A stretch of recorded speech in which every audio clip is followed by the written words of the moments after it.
আজি ক্লাছ 7ৰ এটা নতুন পাঠ আমি আলোচনা কৰিম বুলি ভাবিছোঁ। কেইবাজনেও কৈছে এই পাঠটো লাগে বুলি, তে পাঠটো মই আলোচনা কৰিব বিচাৰিছোঁ। মই মোৰ ফালৰ পৰা মই যিমানখিনি জানো সিমানখিনি মই কৰিবলৈ চেষ্টা কৰিম। Cooperate and prosper. কোঅপাৰেট হৈছে সহযোগিতা এণ্ড প্ৰস্পাৰ। সহযোগিতাই কেনেকৈ উন্নতি আনে সেই কাহিনীটো ইয়াত আছে। ইয়াত কৈছে, মই প্ৰথমতে পঢ়িবলৈ চেষ্টা কৰিম, তাৰপিছত অৰ্থখিনিলৈ যাম। The friendly cow, all red and white, I love with all my heart. She gives me cream with all her might, to eat with apple tart. So এটা কথা হল কি যেন this is a poem which was written by R.L. Stevenson, Robert Louis Stevenson.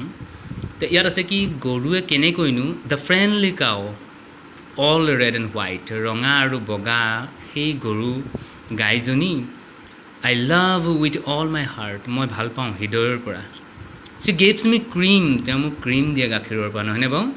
With all হাৰ মাইট, তেওঁ যিমান শক্তি আছে সকলো শক্তিৰে দিয়ে।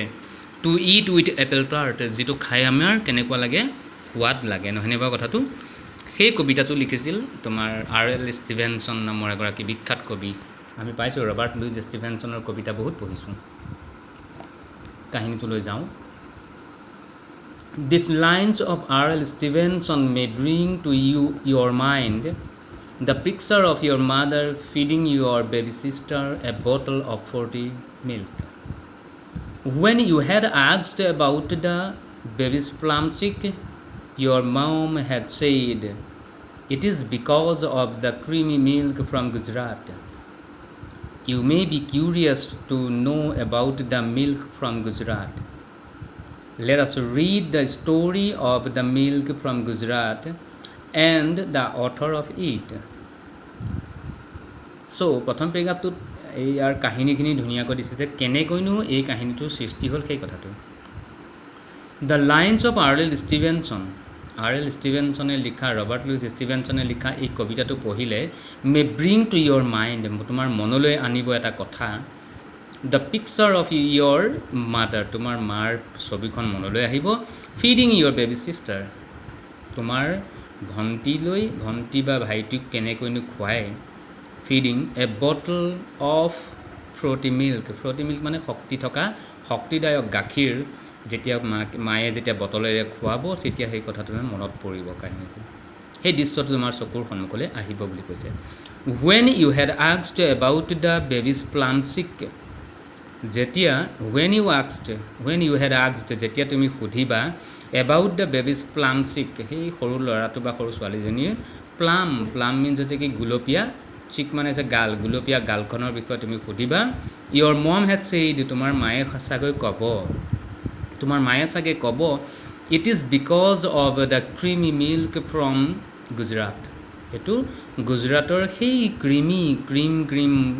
ক্ৰীম মানে হৈছে কি সেই সুস্বাদু থকা সেই গাখীৰৰ বাবে এনেকুৱা হৈছে বুলি ক'ব।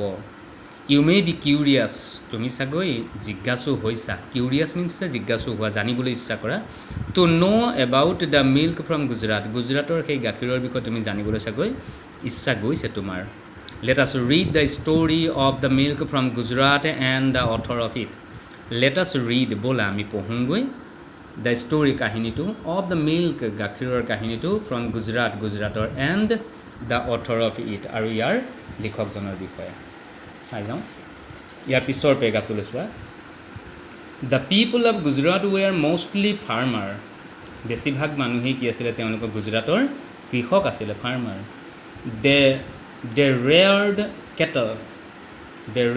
কেটল, তেওঁলোকে জীৱ জন্তু পোহে, পালন কৰে, গৰু ছাগলী ভেড়া মহ এইবিলাক পোহে। But remained poor in spite of their hard work, কিন্তু দুখীয়া হৈ থাকে। In spite of their hard work, কঠোৰ পৰিশ্ৰম কৰা স্বত্তেও, ইন স্পাইট অফ মানে হৈছে স্বত্তেও, হাৰ্ড ৱৰ্ক মানে কঠোৰ পৰিশ্ৰম কৰা স্বত্তেও তেওঁলোক কি হৈ থাকে, দুখীয়া হৈ থাকে। The poor plight of their farmers, the poor plight of this farmers, এই কৃষকসকলৰ কি আছিলে, দৰিদ্ৰতাৰ কি কৰিছে, moved the heart of the Iron Man of India, Sardar Vallabhbhai Patel. এই গোটেই কাহিনীটো ক'লৈ গৈছে যে iron man of India Sardar Vallabhbhai পেটেলৰ হাৰ্ট হৃদয়ত স্থাপন হৈছে, তেওঁ অনুভৱ কৰিব পাৰিছে। He was determined to bring prosper in their lives.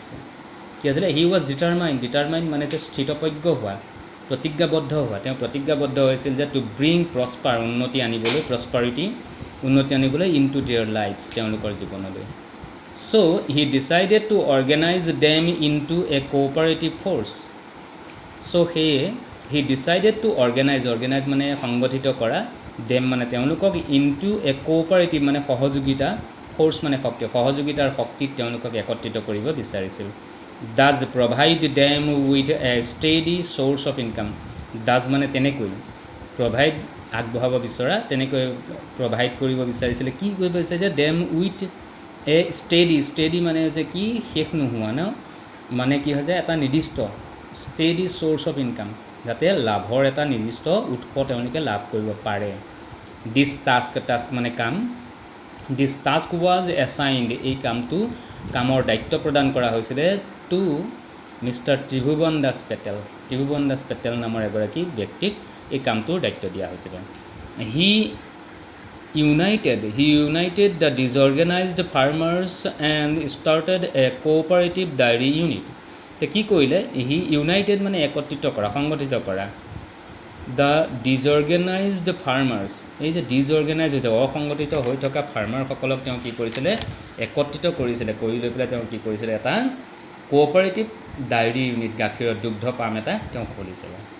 The system of cooperative effort, এই ছিষ্টেমটো যিটো, এই প্ৰণালীটোৱে কি আছিলে? কোঅপাৰেটিভ সহযোগিতাৰ যিটো ইফেক্ট মিন হৈছে কি?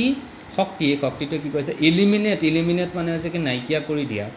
The middle men who harassed and exploit the ignorant farmers, এই যিসকলে কি কৰিছিলে? দ্য মিডিল মেন, মাজৰ মানুহখিনি, অৰ্থাৎ দালালখিনিক, হু হেৰেছড, যিসকলে তেওঁলোকক হেৰেছ মানে হাৰাশাস্তি দিয়া, এণ্ড এক্সপ্লইট মানে শোষণ কৰা। 40 টকীয়া গাখীৰ যদি তুমি 20 টকাত কিনিবলগীয়া হয়, তেতিয়া শোষণ কৰা নহ'ল জানো? দ্য ইগনৰেণ্ট ফাৰ্মাৰ্ছ, এই যেন গুৰুত্বহীন হৈ থকা কৃষকসকলক তেওঁ কি আছিলে? এইবোৰৰ পৰা ৰক্ষা কৰিছিল। বাট কিন্তু Tribhuvan Das Patel found the difficult, Tribhuvan Das পেটেলে কি কৰিছিলে? বৰ অসুবিধা পাইছিলে। To cooperate with the British dairy, to compete মানে যে প্ৰতিযোগিতা, to compete with a British dairy in মুম্বাইত থকা ব্ৰিটিছৰ যিখন ডায়েৰী, তেতিয়া ব্ৰিটিছৰ অধীনত আছিলতো, সেই ব্ৰিটিছৰ ডায়েৰীৰ লগত তেওঁলোকে তুলনা কৰি পেলাই অসুবিধা হৈছিল বৰ, তাৰ লগত প্ৰতিযোগিতা কৰাটোত বৰ অসুবিধা পাইছিলে। এইখিনিলৈকে মোৰ এটা প্ৰথম ভিডিঅ' পাৰ্ট 1। এই পাৰ্ট 1টো সকলোৱে শুনিব, তাৰপিছত পাৰ্ট 2 আহিব।